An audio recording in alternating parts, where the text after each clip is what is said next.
I would say I'm anti-diet. If I had any rules, it would be 80% whole, unprocessed or minimally processed foods, and then 20% whatever foods you want to eat. If you want your cookies and potato chips or your Coca-Colas, if they, just include that in your 20%.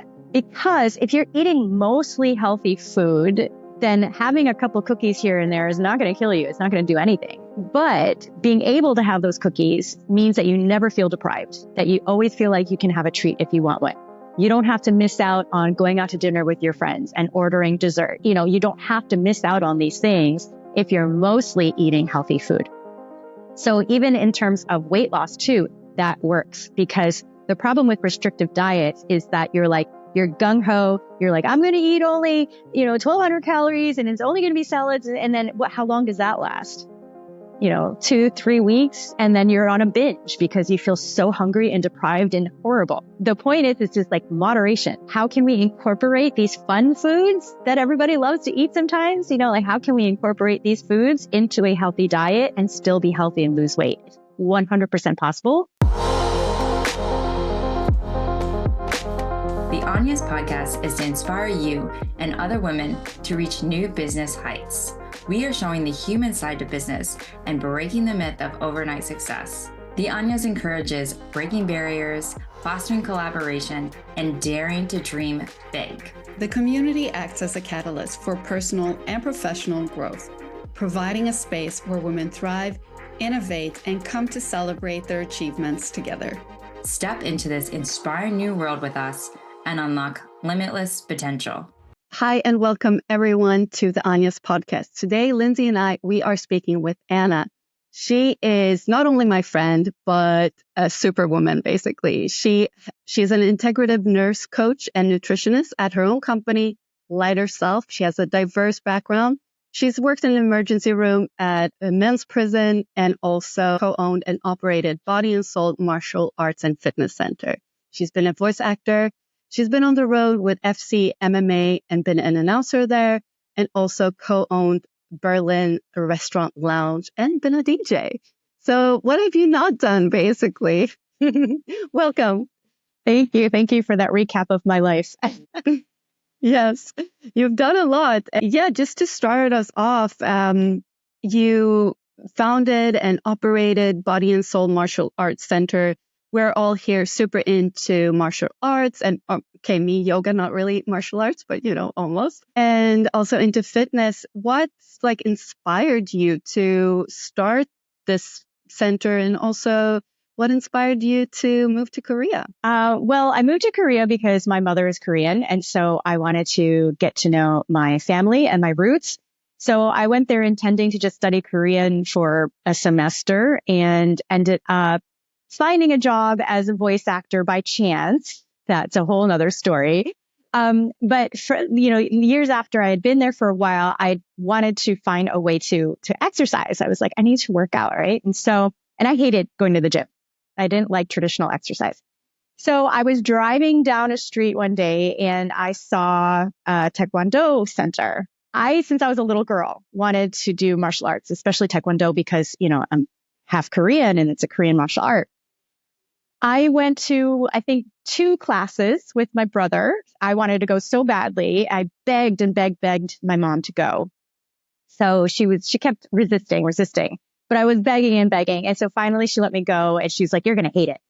So I went to 2 classes and I loved it. Absolutely loved it. I was probably about, 8 years old or something like that. And she made me quit. And said, Taekwondo's not for girls. She was very traditional. This was a long time ago. And she forced me into baton twirling instead. So ever since Wait, what's that? The little baton, woo, you throw that stick in the air and it spins around and it's like the thing that you do in parades. You know what I'm talking about? It has a bow? Sometimes it has the tassels. Oh. Yeah. So I guess it was kind of, the seed was planted way back then when I was a child. So when I passed by this Taekwondo studio, I think it was just it was an inspiration. I was like, I'm joining. So I walked in, I spoke with Master Kim, and I felt good. I was like, I'm doing this. And so I signed up. I started going almost every day. So what happened was Master Kim, his studio was not doing so well. He just wasn't a very good businessman. So he was going to close the studio. And I was like, no, you you can't close the studio. This is my second home, right? So I said, how about I help you? How about I help you with the business side? So, because I had always been kind of an entrepreneur my whole life, right? So I was like, oh, this is easy. I knew exactly what he was doing right and what he was doing wrong. I was like, oh, a few tweaks here and there. Well, we got this, right? So I offered to help him with the business side. And it became that we decided to be business partners, 50-50. So my idea was to try to bring in foreigners because we were living in a foreign neighborhood, right? So it's like, okay, we've got all these people around us that might want to join. So we got to advertise in English, right? And so it kind of started that way. And then we started adding classes like MMA classes and yoga classes because that was all what was really popular at the time. This was like 2008, 2009. We got so many people signing up. It was, the model was totally working. However, you guys know how it is or how it was, probably still is a little bit in Korea. There's a hierarchical, patriarchal, sort of setup. And so though technically we were 50-50 business partners, he was making all the decisions because he was an older man. He was my teacher, so I had no say. And he started making very big decisions without me, which I thought were not good business decisions. And he made one decision that was just fatal in my opinion. And I said, this is not going to work. This is not going to work. What's the point of being 50-50 business partners with somebody who's not going to respect my opinion, especially since I was the one who was supposed to be the business side. All he had to do was teach. So what ended up happening is I said to him, respectfully, I don't think that this partnership is really going to work out for me. And I would like to pull out. And it turned into a huge falling out. So from that point, it was like all the teachers we had hired, all the students we had, they knew what was going on. And he ended up firing all the teachers. And so it was like this big drama. It was like a K-drama. So I ended up saying, okay, because they were upset. They were like, we want to keep training, and I said, okay, we'll figure this out. We'll figure this out. Right. So I said, I'm going to look for another space and we'll just continue. We'll continue somewhere else. So I started looking for a space. It started getting really stressful. The whole thing was very stressful. I won't go into all the details, but it was a very stressful experience. So I said, I'm not going to do this. I just can't. I don't have the space for it. And then the real estate agency called me and they said, we found a space. And I'm like, I'm not doing it anymore. And they're like, but are you sure you don't want to take a look at the space because it's perfect? I said, okay, I'll take a look. So I went to take a look at the space. It was perfect. It was just like sent from the universe. And so I said, okay, give me the contract. Let me sign right now before I change my mind. So I signed the contract. And then I was like, all right, now we got to make this work. So I contacted all the teachers and the students. I said, we have a space. Now I just need some help with creating the space. And so we did. Everybody just came together and suddenly Body and Soul Martial Arts and Fitness Center was born. That was our very first location. It was like barely running water. It was tiny. It was falling apart. But it was a space where we could train. And from there, I ended up finding another space, then expanding to another space. Then we had 2 locations. And so that's kind of the origin story of Body and Soul. And it was a 10-year run, right? Something like that. You had Yes, correct. Yeah, awesome studio. So actually, I was a yoga teacher there for quite some time, and I loved it. This is like, I just did a teacher's training in the Philippines, and I came back and I was like, Anna, maybe I could try to teach. And she was like, well, only if you're good. I expected, since you were like my bestie, you're just going to say, yes, of course. But no, she was really strict. So I started like every other Sunday or every other Saturday first. And then I worked my way up, and I was one of the main teachers for yoga for quite some time. And yeah, thank you for giving me the opportunity. No, it was my pleasure. You ended up being really good. So it was great. I mean, it sounds like such a journey, and I can relate to some of what you said. I started my martial arts journey in Taekwondo, the Korean connection as well. I throughout my life, I've studied Taekwondo, so I have a black belt in Taekwondo, in karate, and in Kung Fu. And I was just fascinated by weapons primarily. That was one of my specialities. And so it led me to study different art forms and art styles. But there was always a challenge between balancing the art side of things and the business side with the masters that I studied and some grandmasters that I studied under. So yeah, I can empathize with you and see how that could definitely be a challenge. When you're forced to innovate, but you're coming from, century old martial arts, it's quite a yin and yang duality that exists there. So, and we're going to dive into kind of being a woman in business and how to navigate that a little bit later.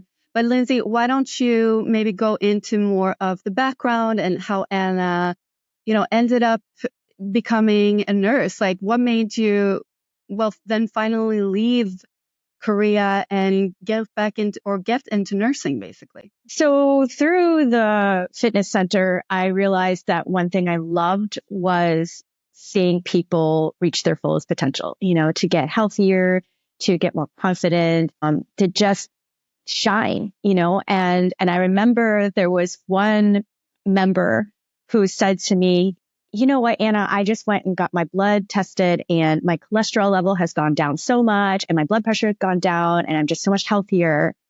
And I just remember feeling really happy for him, and feeling really proud that we could provide the space that was, making people healthy. Like at first it just started out as a sport. It was a hobby, but then I saw that it was actually really benefiting people, their physical and mental health, right? So I started just becoming more and more fascinated with health.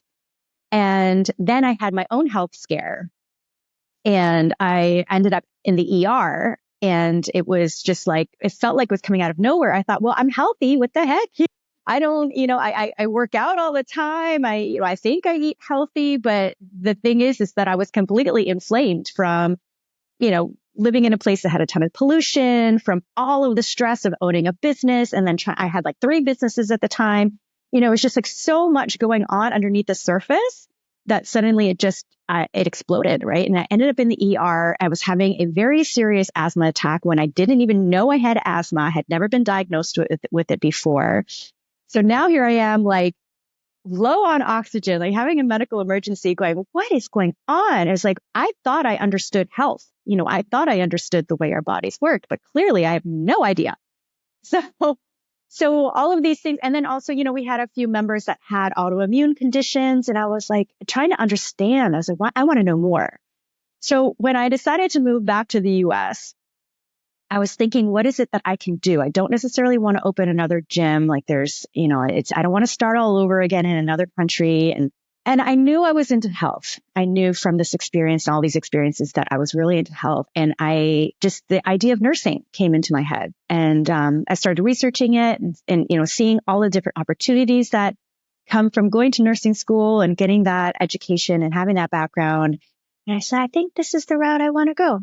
So then I made the decision and I started applying to nursing schools while I was still in Korea. And I was doing all my prerequisite courses because I had a degree in political science and international studies from way back when. Obviously nothing to do with nursing at all. So all of the basic anatomy, physiology, all those classes, I had to take them all before I went to nursing school. So I was taking them all while I was running Body and Soul, at the front desk, checking in people, but then taking my classes, right? So I was taking all of my prerequisite courses in Korea. And then finally, when I finished them, I was applying and, I got into University of Miami and I said, well, I could live in Miami. That sounds kind of fun. So I ended up doing an accelerated course, which is extremely, extremely brutal. But it's the route that I wanted to go because I knew that I just wanted to dive right in and get into this. I didn't want to go for another 4-year degree. So I was able to get another basically 4-year degree, a Bachelor of Science in Nursing, in 12 months because of this program. Yeah. So it was very intense, as you can imagine. Very, very intense. But it was totally worth it because it allowed me to just dive right in and start working as soon as I finished school. So yeah, that's how I got into nursing. And of course the pandemic happened, but that's another story. Wow. Yeah, my mother is a nurse practitioner and she also shares your love for helping others. And it's just a natural drive that also lights up my mom. So I see that same drive in you, Anna, and from your story, because only a crazy person would do a 4-year degree in 1 year because you were so clear on your mission and helping others. I read some of your background and healing. So you said that you were in the ER and you thought you understood health and healing, but it's not just the physical. And so it sounds like you also understood that there is an emotional side, there's a mental side to health and healing. And that's what you're like trying to figure out. In reading your background and on your website, you use some language that I really love and speaks to me. You talk about the importance of mindset, awareness, mindfulness, in addition to healing your body, right? And these are components that I still think are not always being brought together, maybe in the martial arts, which is an ancient practice. And so, there's old wisdom here, and perhaps that's why you see the circle here of life and being whole. It doesn't happen overnight. So I'm just wondering, did you have like other mentors that you would recognize as really leading you through this? If not, did the work just start with nursing school? Just taking you back to like how you are going through this and feeling so pulled and led. I love how you brought up the ancient wisdom, because that's really what it is. And now I'm wondering, I'm thinking about this, is like, does it come from my cultural background? Or does it come from, I don't know where it started, to be honest, but I do 100% believe that our physical and emotional and spiritual and, all that is all tied together. It all goes back to the same source, right? You can't have one without the other. And I think what happened was,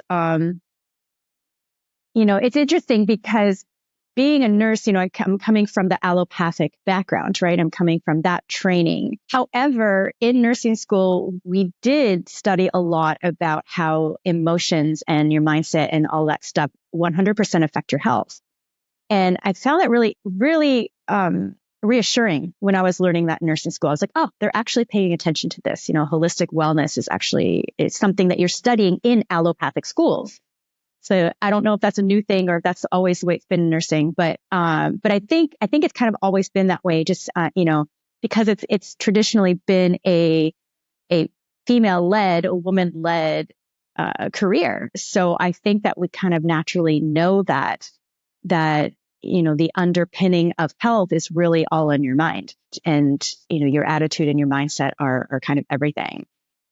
So I think there was an influence from my cultural background. I think also, the martial arts, I'm sure, had something to do with it. I started practicing yoga while I was at a young age as well. And so I noticed the difference. And to me, it seemed really obvious. But I think that, depending on your background, you may not be blessed with that knowledge or that experience.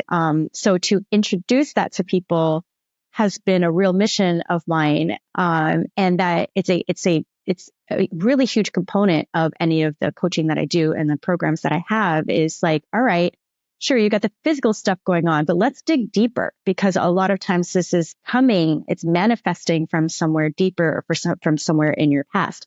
So we'll dig deep and see, for example, with when we talk about emotional eating, it's where is that coming from? People don't even realize they're doing it at the time until I actually have them sit down and be like, all right, we're going to do some mindfulness practices. Like, I want you to keep track of when you eat and why. Like, are you actually hungry when you're eating it? And they're like, oh my gosh, I didn't even realize how much I'm on autopilot, and I just go to the fridge and I eat something when I'm bored, and it's like creating that awareness is the first step. And then once you're aware, then you can kind of start to unpack it and be like, all right, where's this coming from? What were you feeling before you went to the fridge? Were you feeling anxious? Were you feeling angry? Is this a coping mechanism? Is this something that comes from childhood? And it's like something as simple as grabbing a snack can really have like a lot of implications. There could be like there's a lot to to unpack there, so. Yeah. That's just kind of an example of like how things can get really deep, and oftentimes it's very much deep-seated emotional stuff. Yeah, the deep work. I mean, I do want to go there, not yet. So I'm gonna hit the brakes on that side of the conversation. I think it's I'm noticing a trend through the podcast and the interviews that we do with this amazing female founders, because I hear so often people follow a path or a career path because they saw it modeled by somebody else. But you're saying, nope, I heard the call. I just, and the call for you was being in the ER and being like, okay, whether you call it God, whether you call it the universe, you're getting that calling that this is the path that you're meant to walk down and help so many women through this particular journey. So thank you for describing that. And that is a common thread that we've noticed from some of the other entrepreneurs. Because I'm like, who told you you could do that, or who showed you the way? And people are often like, well, I just believed in myself and I carved my own path. Not a traditional path, might I add, but a great one. Yeah, I would definitely say that was the case for me too. It was a calling. It was just a calling, and you just listen to the call. And a lot of people do get the calling, but they don't have the guts to listen to it and to follow through. So that's true. That's true. Yeah. So you did have some kind of like chutzpah, or you did believe in yourself to actually take the call. So. Yeah, I truly believe that taking yourself out of your comfort zone is part of the work. Like you have to do that. It has to become a practice, because that's what it is. It's like when opportunities present themselves and they may seem like a little bit out of your comfort zone, you're a little more apt to just go ahead and jump right in because you're like, well, I've done this before. I know I'm going to be fine. And I think that comes with practice, right? Just like I actually made I don't usually I say this all the time. I don't do New Year's resolutions, but then I always end up making one in like February or March. But one year it was, I'm going to take this year to take myself out of my comfort zone as much as possible. And I have to say that was one of the biggest years for my own personal self-development, because I was faced with like, oh, wow, there are a lot of things that take me out of my comfort zone. And am I willing to go out of it? And so like each time I did it, it's like the zone got bigger and bigger and bigger. And so now I feel like, compared to then, my zone is so much bigger. Like I don't feel as afraid to take risks anymore. I feel like risks kind of, I don't know, they fuel me in a way. But yeah, to that point, I think that, I don't know if it's natural chutzpah. I think it's practice. I think it's something that comes with time and practice.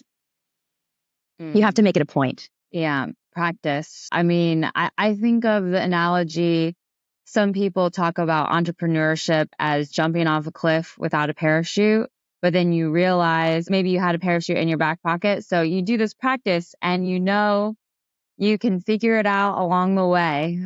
You might not have the parachute planned out like when you start entrepreneurship, but then you just understand that you can rely on yourself every time. And I feel like that's why you don't see it as a risk now when you're relying on yourself and you know what you're made of, you know what you're capable of. You just keep increasing and being able to do more and more. And so with that thought, you have worked in different areas. You've worked in emergency rooms and you've worked in prisons. And I think that's an unusual path, especially for women. I don't talk to really many women who have worked in prisons. So, and it fascinates me. Have you ever heard of the documentary Dama Brothers? No.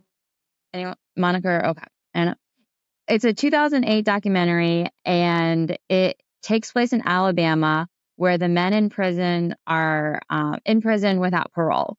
So many of them are serving life sentences. Basically, it's like people have given up on them.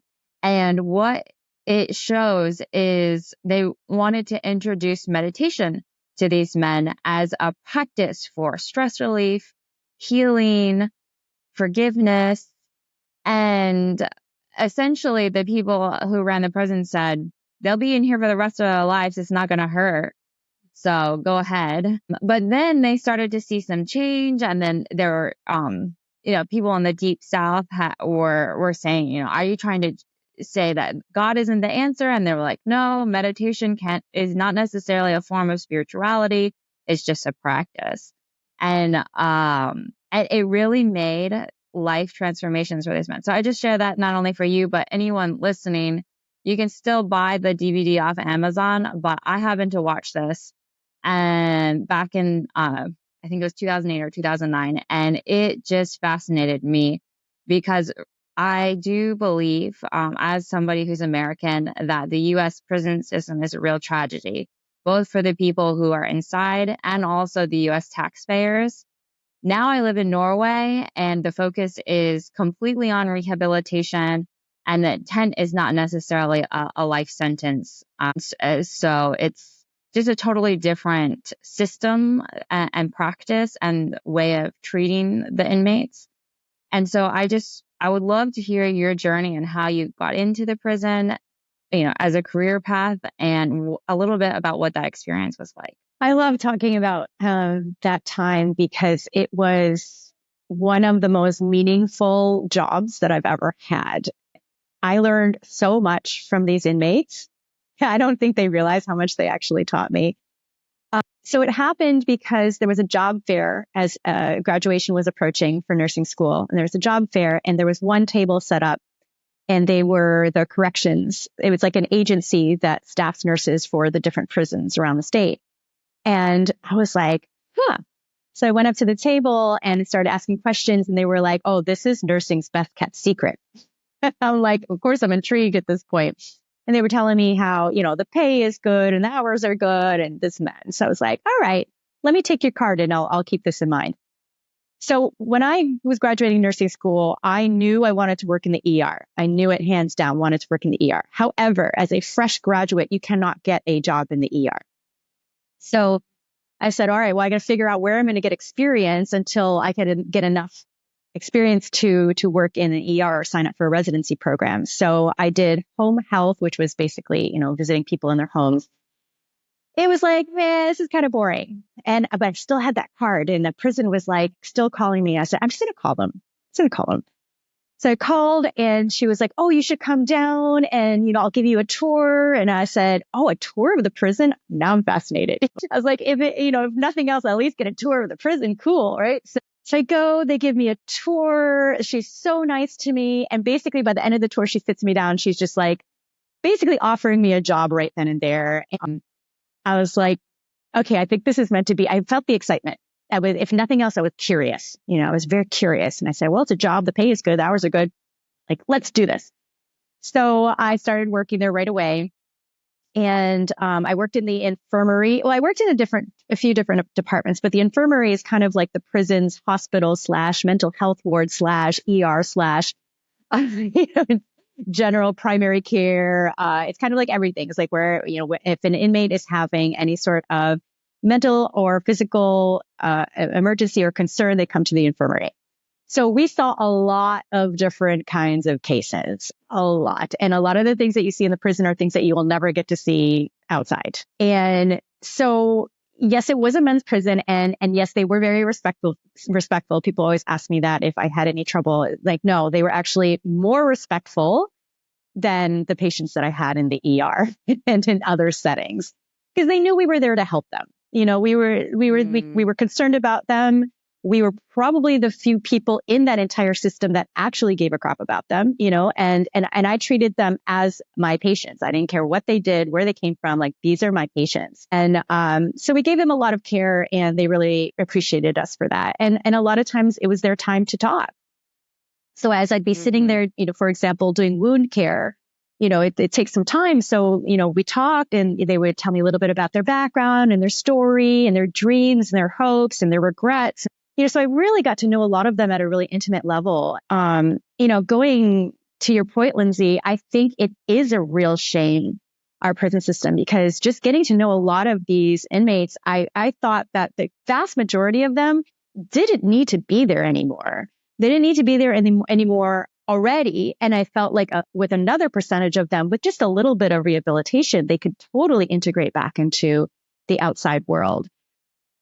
Some of them had committed crimes back in the 60s, right? And it was just a one-off. And it's like now they're in there for the rest of their lives because the judge decided back in 1964 that they were going to be there for the rest of their life. Some of them are in there for crimes, marijuana, for example, which is hardly even illegal anymore anywhere else. Things like that. It's like, wow, what a waste.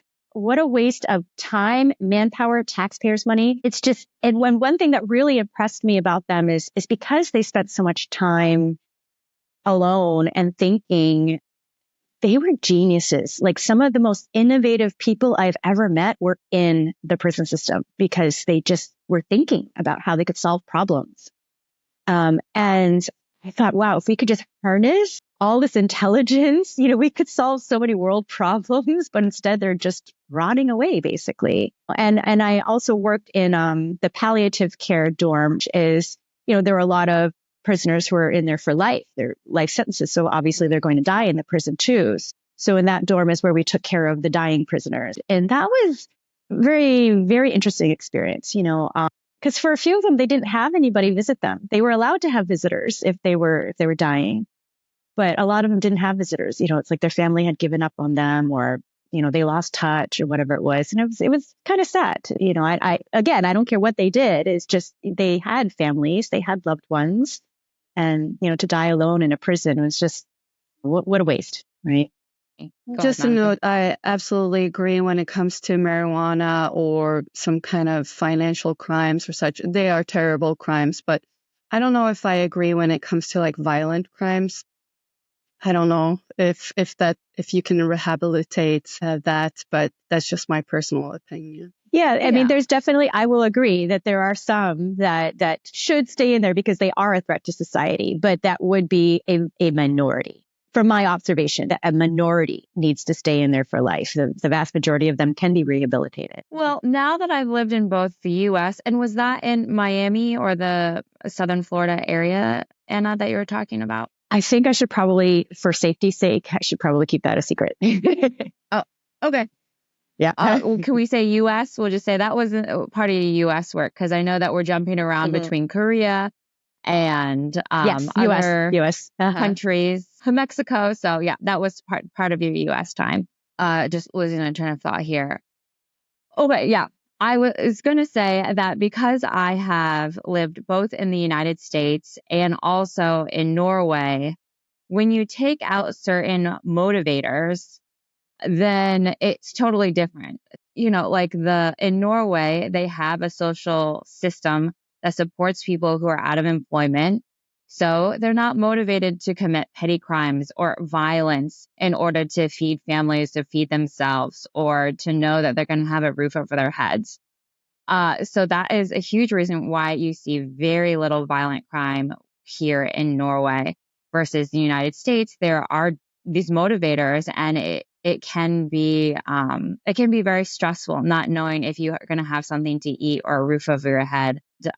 So I just think, well, it would be nice if we could do a test and take those motivators out of the U.S. system and then see if we have those levels of crime that are currently happening, and which are tragedies. So that's my 2 cents on it, is take out the motivators and we can really reveal the kindness and love that is inside so many people. But I do want to switch gears a bit here and talk about the entrepreneurial side, because you said, wow, when people are thinking and they have time on their hands, they are so creative, they are so smart.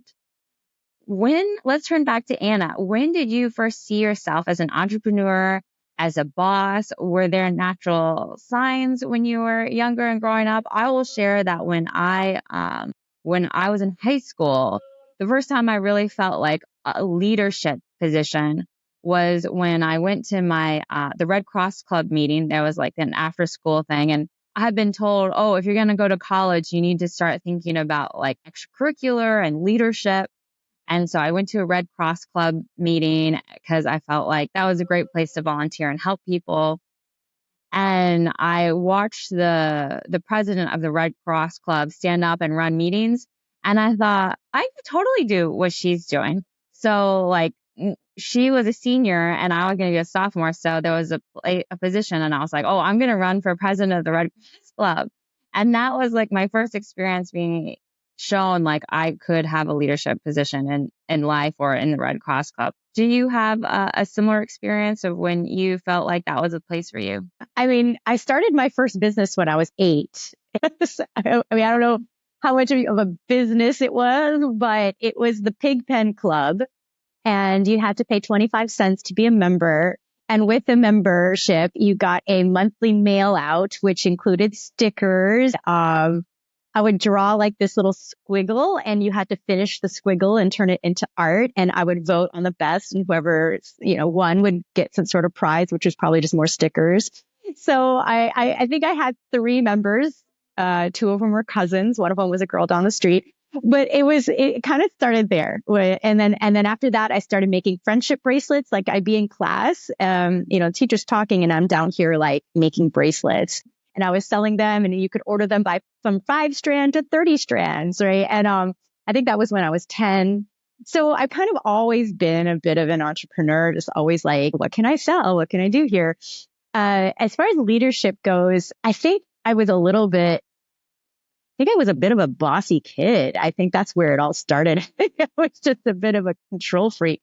So I was like, I'll volunteer to lead. I'll lead, so I was always volunteering. I'm definitely less like that now. But back then I was just very ambitious. I was just always wanting to be a part of everything. And, the ultimate being a part of something is to lead it, right? So it's like, oh, how can I be more a part of it? It's like, I know I'll lead it, So I think that's always kind of been there.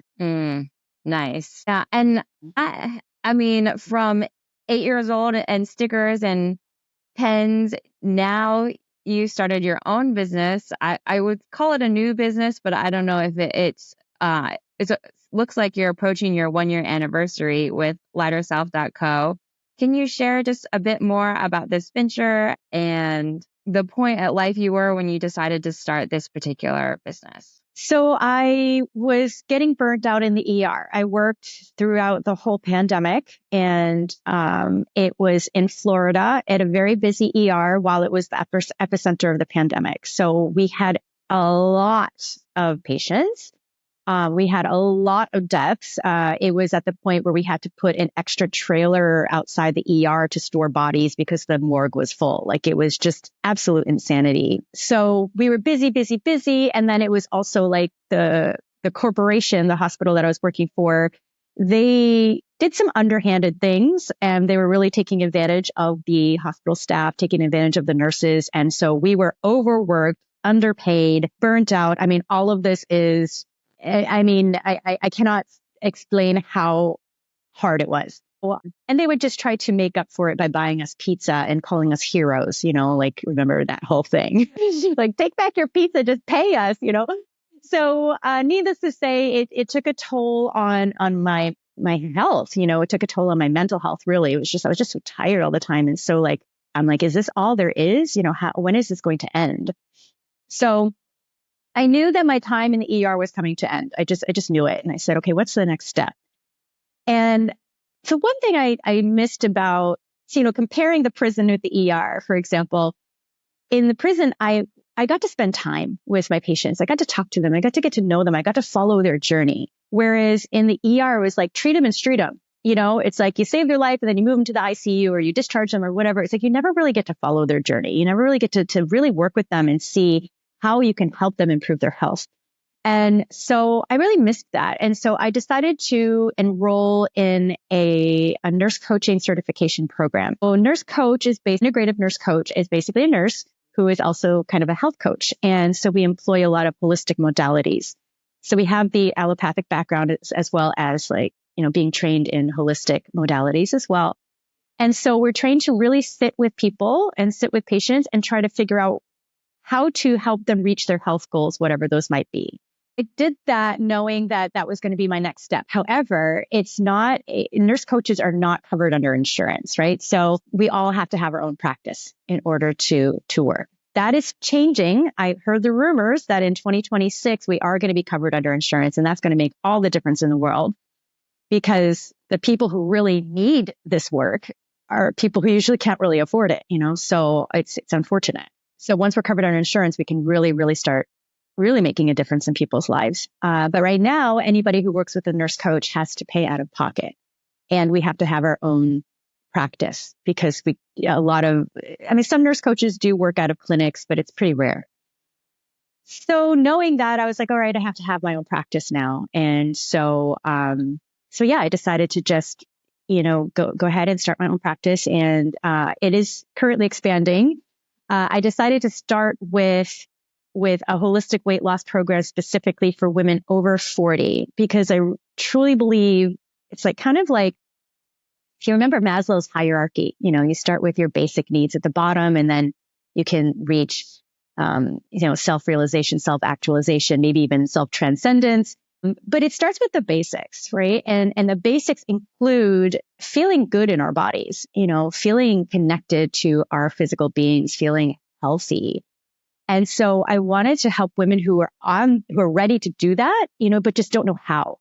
Maybe they haven't been treating their bodies so right, and maybe they've reached midlife. Now they're over 40. Maybe they've raised children. Maybe they've done this. They've had a career, and now they're at this point in their life where they're like, I haven't really been taking care of myself. I have been putting so much priority on my kids and my career or whatever that I'm not focusing on myself. And I feel unhealthy. I've gained all this weight. Like, what's going on here?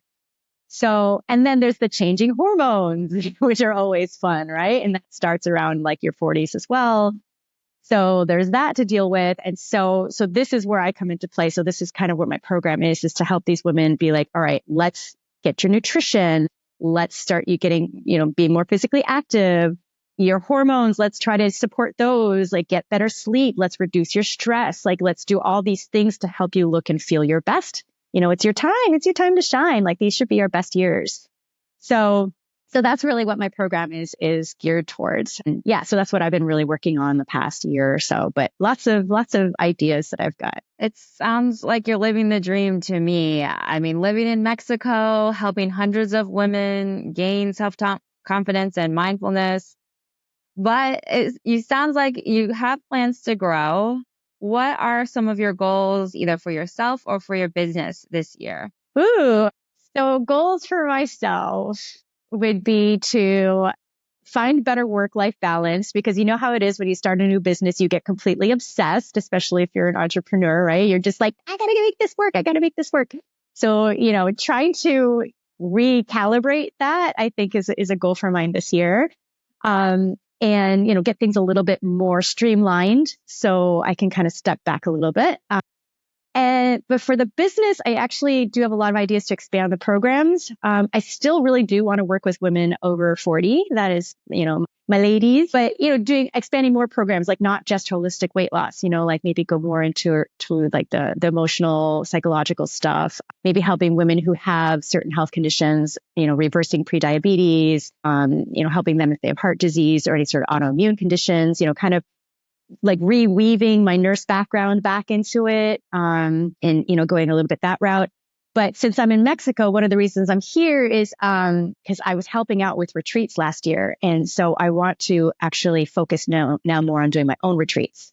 So that's on the table now. I'm trying to organize doing my own retreats. So really excited. So, so the clients that I'm working with online, like hopefully I can like invite them to come and come to Mexico and we can work together in person on these retreats. So really, really excited about that. Like, retreats have been calling me for a while. So yeah, that's yeah, invite us. Monica and I are going to be on a plane to Mexico next year. So invite us. The Anyas retreat. Yeah. The Anyas retreat with Anna. That's perfect. Done. Love it. I love Mexico. Yes, I'm ready. More programs. Here we come.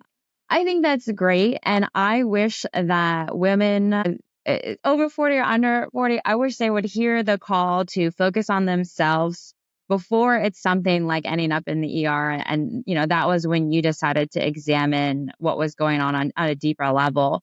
What are some maybe ways or in which women have found you, or a typical path?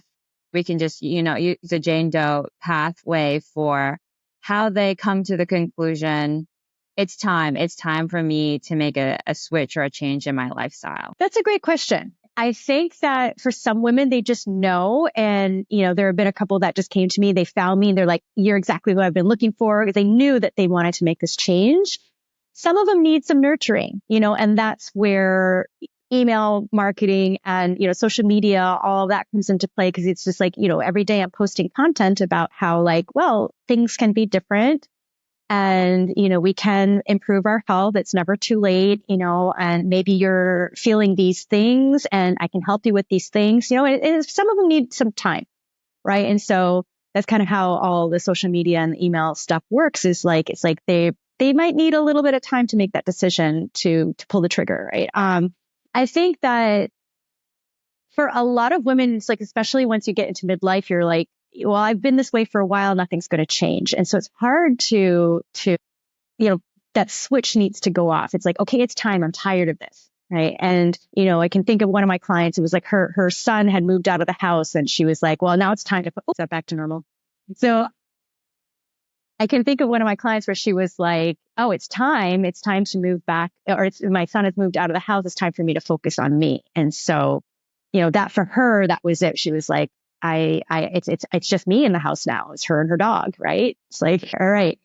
Time to put yourself first. Yeah. I love to hear about goals and how people are challenging themselves too. So I think that it's a great opportunity for women, especially, to put themselves first, and set goals with you. And then for you to be able to have an opportunity to celebrate with them when they achieve those, because I talked about this in a 2024 goal setting, but you need an accountability partner to have a sustainable journey and to be successful. And so I think it's great, and you being their coach and also their accountability partner. 100%. You nailed it. Accountability is everything. And that's something that I have really come to appreciate too. Like as I started coaching, I'm like, I won't go without a coach anymore. Like I have a coach too, because it's like somebody is going to hold you accountable, for whatever your goals are, whatever you're working on. You've got somebody, you've got a sounding board, you've got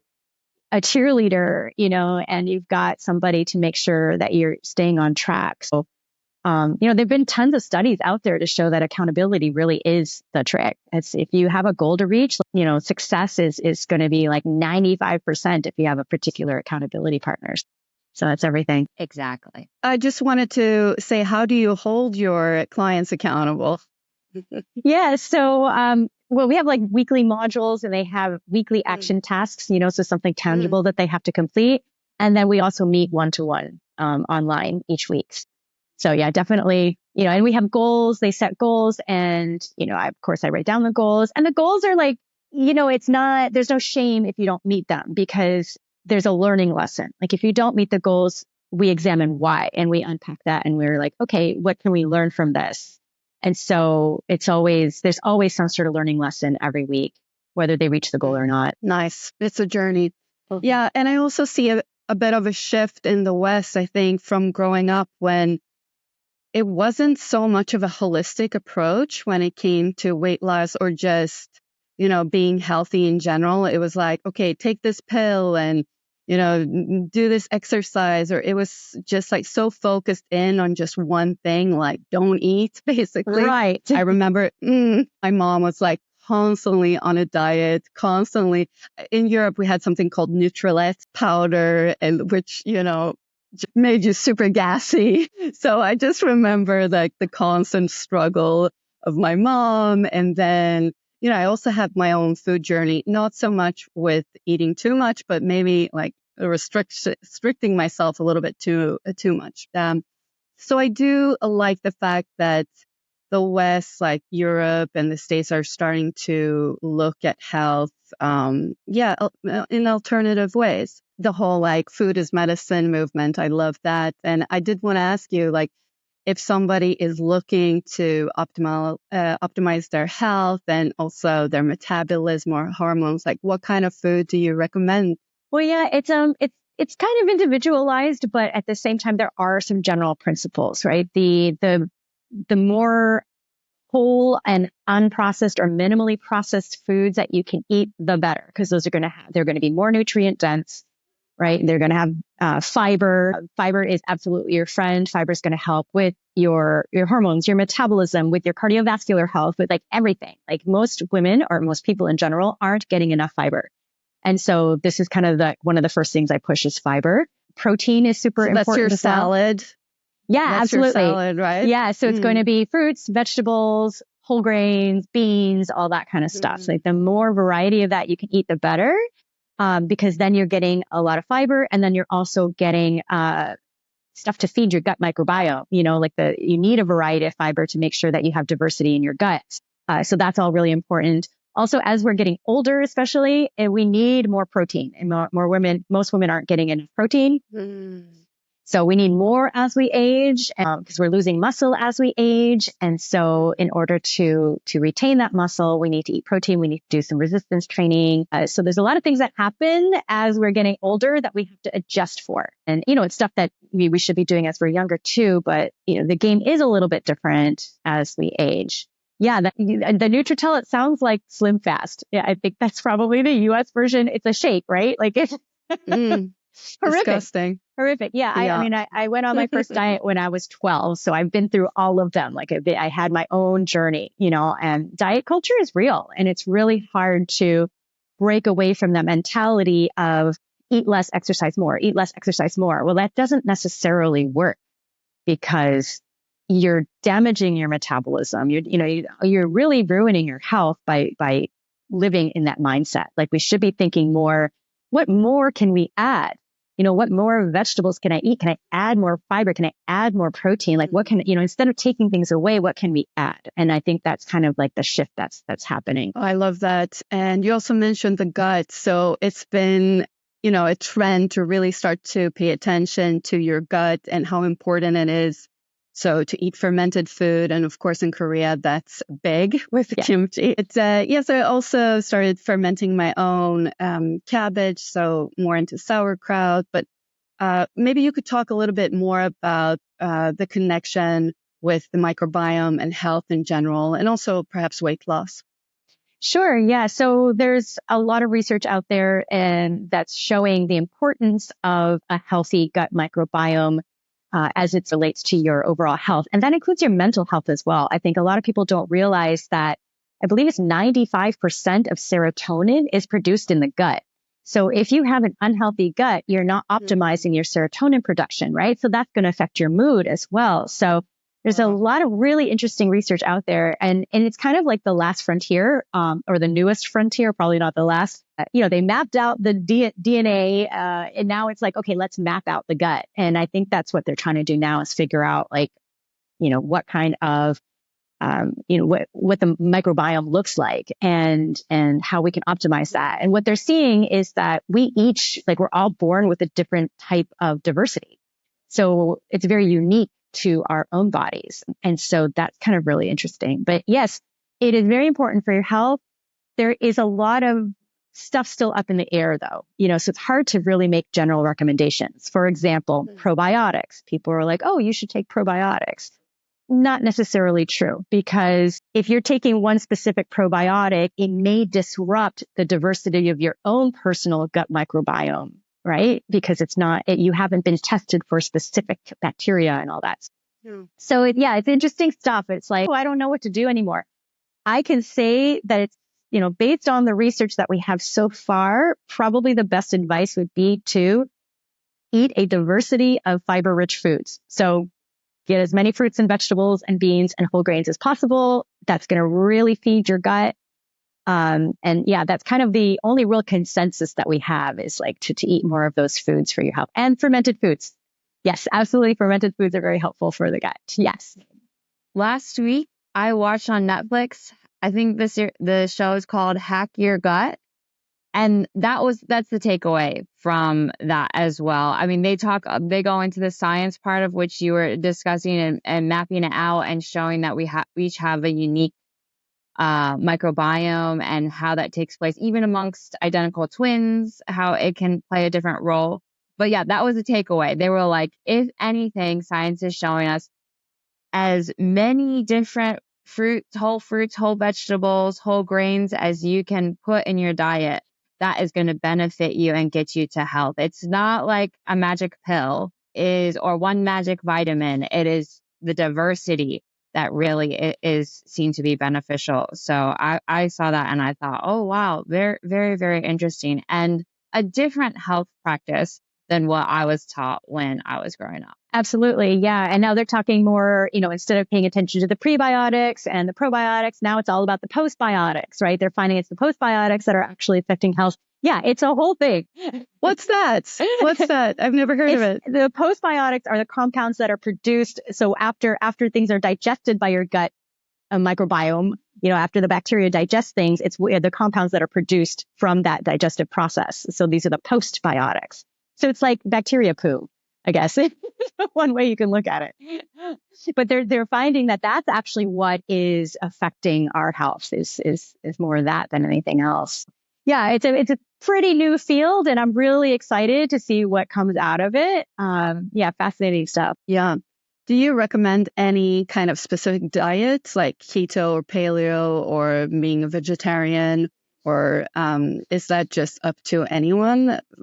Like myself, I do a lot of the keto stuff because like a lot of the world, I can't eat carbs or it just doesn't digest properly for me. Yeah, I would say I'm anti-diet. Like if I had to, yeah, I'm very much anti-diet. Like I don't believe that you should be following a specific restrictive diet. You eat what you like, eat what sits well with you, eat, what makes you feel good, what makes you healthy.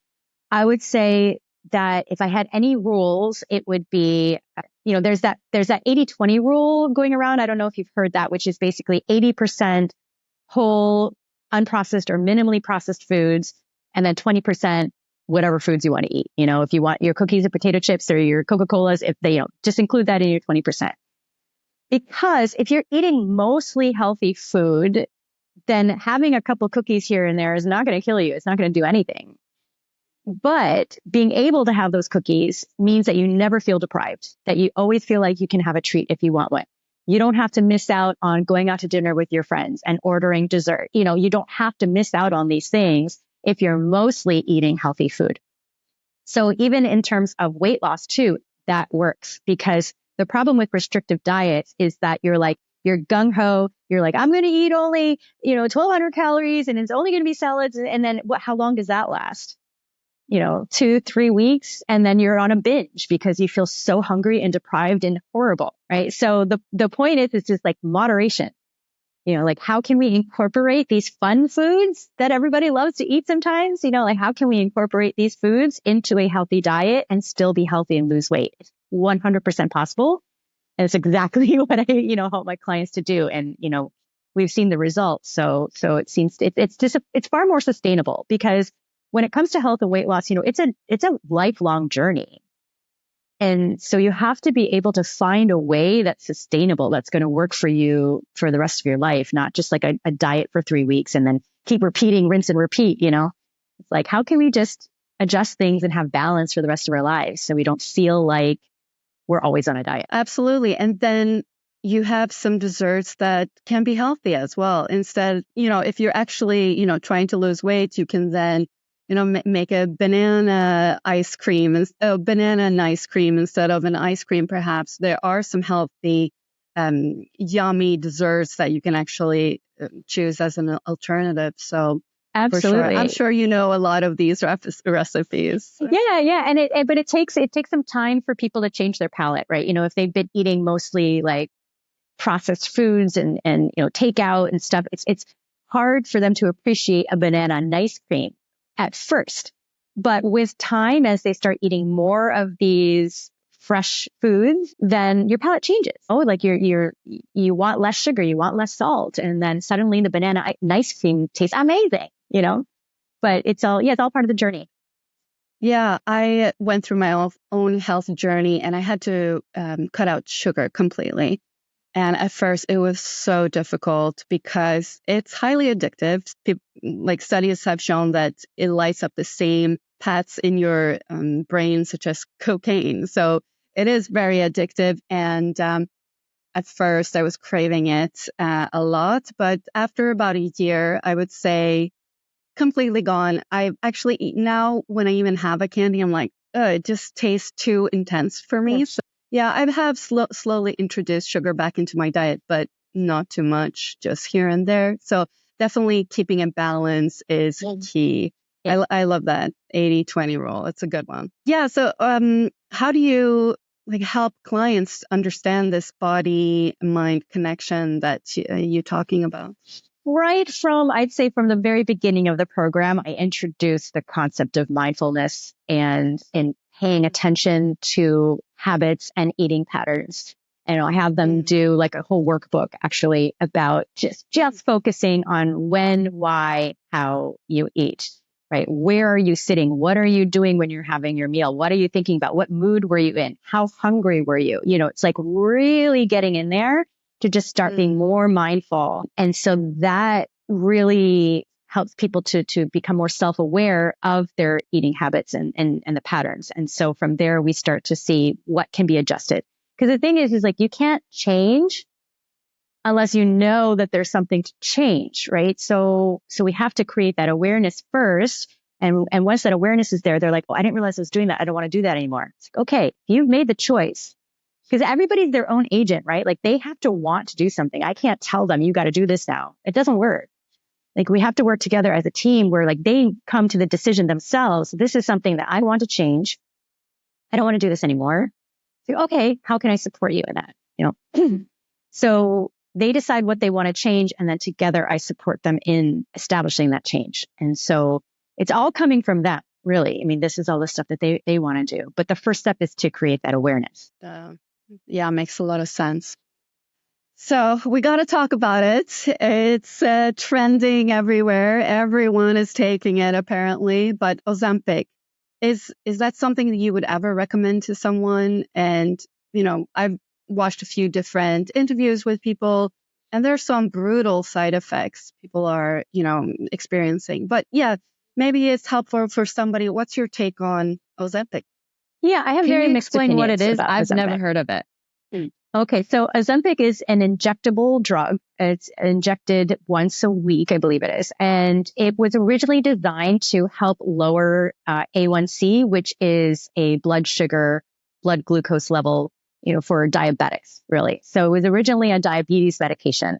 But what they found was that people were able to lose a lot of weight on this medication. And so one of the mechanisms of action is that it severely reduces your appetite. So you're basically just eating less. And so that's how that works. Well, I have mixed opinions about it. I think that medications can be helpful when people are not able to do things in other ways. Like if they've already tried, the diet and exercise and, working with a coach and, if they've done all of that stuff and they're still having trouble, like if it is a biological issue, because, there is some evidence to show that what Ozempic and these other similar drugs do is to reduce what's called food noise. And food noise is constantly thinking about food. And so they found that these drugs help to reduce the food noise, right? So that's going to help people, eat less and be a little bit less obsessive about food. So there are some advantages to it. However, I do think that we've gone a little too far. There are people that are not qualified giving this, injecting this for people who don't necessarily need it. They just want to like lose some quick weight for an event or something like that. And people are injecting them with Ozempic or any of these other drugs. And it's like, no, that's not the intention. Now we're really going too far with this. And a lot of people can do it the traditional way with diet and exercise and all of the other lifestyle factors. But a lot of doctors and clinics these days are really quick to just be like, oh, but I've got this, which of course is appealing because it's a lot easier to lose weight, when you have this drug. And not saying it's, easy for everybody. For the most part, it's a lot easier. And the thing is that there are a lot of people who have been trying for a really long time and have a lot of weight to lose and they have a lot of health problems because of it. And it's like, well, if that's the case, then maybe this will benefit them because they will get healthier by losing all of this weight, So I really think it's a case by case thing. But I do believe that it's gone too far. So that's kind of my opinion on that. It's like a trend in Hollywood now to be on this drug. But a lot of women, or these women, are saying that when they get off of it, they have a hard time actually processing food afterwards, or like. Yeah, I think there are limits that need to be placed, and maybe they will come with time, but it is being abused. I do agree with that. But that's not to say that some people don't need it, right? So that's why it's kind of a tricky topic. Absolutely. Mm-hmm. There's never like a black and white answer to Right. anything. It's always nuanced. And I think that's what we are learning. And when it really comes to everything, there's different sides to it you got to think of. And yeah, I think more and more people are starting to realize that when it comes to health. So that's very good. Yep. Lindsay, do you want to move on? Because we're running out of time here. So maybe we should to continue. So many good points here with Anna today. So for our podcast, we do interview female founders such as yourself, Anna, and we like to ask a few questions about being a female entrepreneur. So first one is there a female entrepreneur that you admire? And if so, why do you admire this person? It's a great question. I can't think of anybody off the top of my head. I'd say all female entrepreneurs are badasses. Everybody inspires me. Gotcha. No Yeah. If no. somebody pops up into your head as asking some of these other questions, feel free to chime back and circle around to it. So being a woman, I got into an argument with my husband maybe about a week ago when I turned on, or maybe he turned it on. I'm not sure. One of us turned on the TV, Taylor Swift's Eras Tour compilation. And she starts off the tour. One of the first songs is The Man. And, the line is, it'd be easier if I was a man. And, I'm dancing to it a little bit more than he is. And he's just like shaking his head. And then, there's a pause in the music. And I'm like, yeah, that's true. And, I just kind of going about what I'm doing in the kitchen. And he's like, what? He's like, do you think that's true, that your life will be easier if you're a man? And I was like, yeah, I definitely think that. And he was like, your whole life. And I'm like, yeah, basically. And then I was like, well, maybe 80% of it I think would be easier. The having kids part, I think that would be harder. But yeah, I'm like 80% of my life I think would be a lot easier if I was a man. And he's like, no, that's not true. So, I respect people don't necessarily agree with some of those lyrics, but I'm going to ask you, woman to woman, do you believe it's easier to be a man and be successful in business/life? I have to say it depends. I think that, when it comes to power positions, obviously men have the advantage. Obviously women are criticized a lot more in that space. Yeah, I think if I were trying to be like CEO of some company or, the lead in whatever, I think then absolutely there are some advantages to being a man. However, I think that women have certain advantages as well. And I think that we need to find that balance of figuring out what of our skills and what is it about our inherent qualities that can give us the edge. And honestly, if you would have asked me this question 2-3 years ago, I probably would have said something completely different. I would agree with you, Lindsay. I'd be like, oh yeah, definitely, hands down. But and I don't know if it's just the stage of life I'm in or what, but I've been exploring a lot more my so-called feminine side. If you want to talk about the yin and yang and the duality, I've been really exploring more of my feminine side lately. And I realized that the majority of my life have been really relying on my masculine side, on that bold leadership, on that and, push, drive, energy. Yes, exactly. So, push, forge my own path, do all that. And it's like now I'm taking a step back and I'm like, I haven't really explored the other side. Like what advantages are there to receiving and holding space? And, and instead of pushing to allow, to just create space to allow. And it's been like really eye-opening actually to be able to choose between the two according to what is appropriate for the situation. And I feel like right now, having been able to kind of explore that feminine side, I'm realizing there are a lot of advantages if we use it correctly. And I've been using it a lot in my coaching practice. And I think that's why I'm exploring it more, because I have the opportunity now, with my own practice to explore that side. It's like, okay, there are so many advantages to holding space, to giving other people power, and creating that opportunity for them to have that power. And there's power in that too.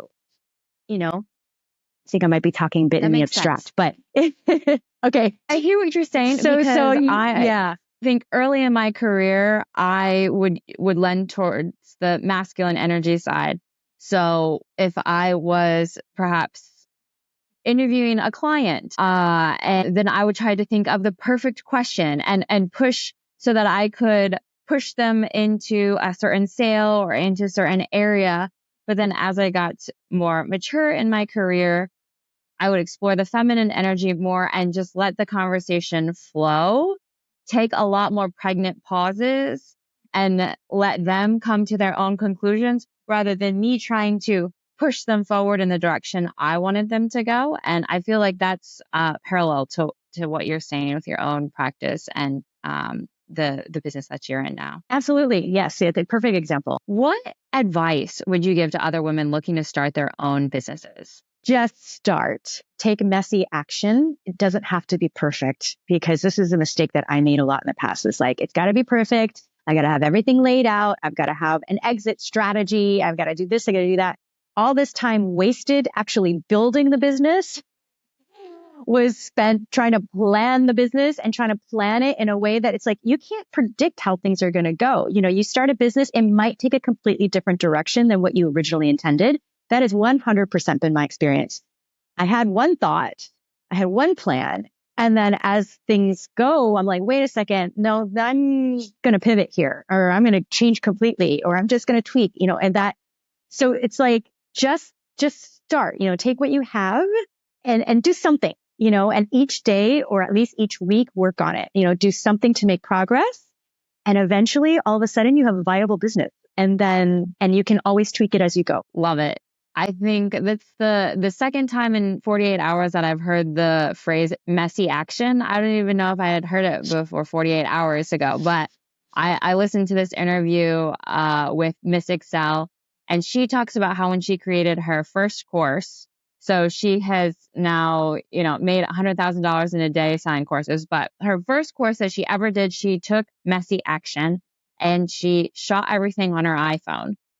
And she just said, I just need to get the first draft up. I can tweak it later. I can make it perfect. And, today she had the whole production team and sets, but taking that first step is really what started her path in the messy action. So I love that phrase. And I think that we'll be hearing more of that. Anna, there's so much more, but I am going to turn it over to Monica for a quick rapid fire round. Yeah, it's so funny. I do see a difference in you from way back, Anna. You gave me this piece of advice once. You're like, you know what? You need a plan A, B, and C, and D. Yeah. So a little bit of change there now. But I took that to heart, though. And I probably needed a bit of a plan C, because I've mainly just had A and B. But yeah. I remember that about you. Yeah, so funny. I just wanted to ask you, what is one of the best pieces of advice that you have received?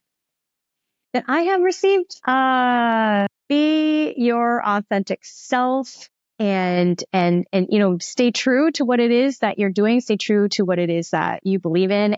If the more authentic you stay to yourself and your mission, the more you're going to attract those people who that resonates with. So you don't have to change your business model or change yourself to suit what's out there. You stay true and they will come to you. And I didn't believe that at first, because that's not the way I used to operate. I'm like, no, I got to do market research. I got to figure out what people want. And then, and the thing is that there's something to be said when you are in alignment, when you're in 100% alignment and you believe in what you're doing and you know that this is a manifestation of what you have created. There's a certain energy behind that, and there's something that gets emitted from that. And I think that attracts people. And, it's like, you don't need everybody to be happy with your product, you don't need to be selling a million things, right? Like, you just need just those few people that it resonates with, and they will find you. And it just feels awesome. Better. It just feels so much better when you're aligned, when you're doing what you believe in. Thanks for that advice. I truly feel so strongly about teaching people about crypto. So we're going to keep doing that. By the way, Anna has some. So I'm happy that you're one of Very our little. crypto sis. Yeah, time to get more. But yeah, last question. What's your favorite book? Do you have any? The Little Prince. Because we also have a book club. So that's where. That's so funny. Yeah. The Little Prince is still my favorite book to this day. I think that I remember reading it when I was a kid. Actually, I read it first in French class. We read it in French. And it was so, like, for me, it was so fascinating, so eye-opening. Like, I felt like my mind was blown when I read that book for the first time. And then as I got older, I read it again. I'm like, oh my God, and my mind's blown again. Like, I feel like there's so many principles from it that apply, for the rest of our lives. It's just bringing it back to the basics, bringing it back to connection. That's really the most important thing in life, really, is that connection, having that human connection. And It is. And yeah, the Little Prince really highlights that. Yeah, it is. I'm so thankful for this time, and just want to say thank you for, hopping on this call with us and sharing what you're up to. And just want to ask you, how can people find you? Yeah, so I have, if they want your help. Yeah, absolutely. So I have a website for my holistic weight loss program for women over 40. It's called LighterSelf is the name of the program. The website is lighterself.co, not .com, .co. So lighterself.co is the website.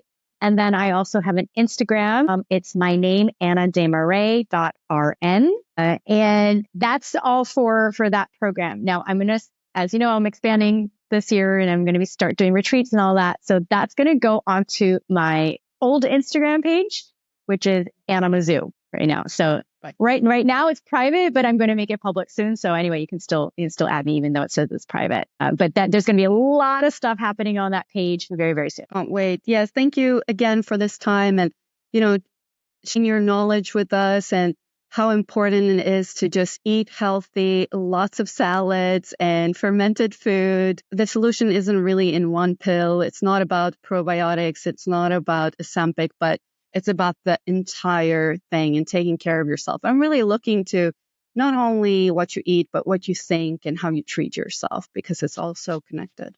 Totally. Thank you, Anna. Next time we talk, I hope we're planning our own trip to Mexico to see you, hang out, and do some work with the other Anyas. Yes, would love that. Awesome. So see you both here. Thank you guys so much for the opportunity. It's been awesome. Thanks for tuning in to today's episode. We hope you found it insightful and inspiring. Like and subscribe to never miss an episode. We've got some fantastic content lined up. Leave us a comment and review to help us grow. Last but not least, let's connect on social. Follow us on X, the Anyas_IO, and the Anyas.io on Instagram and TikTok for exclusive content. Thanks again for being part of the journey, and see you in the next episode.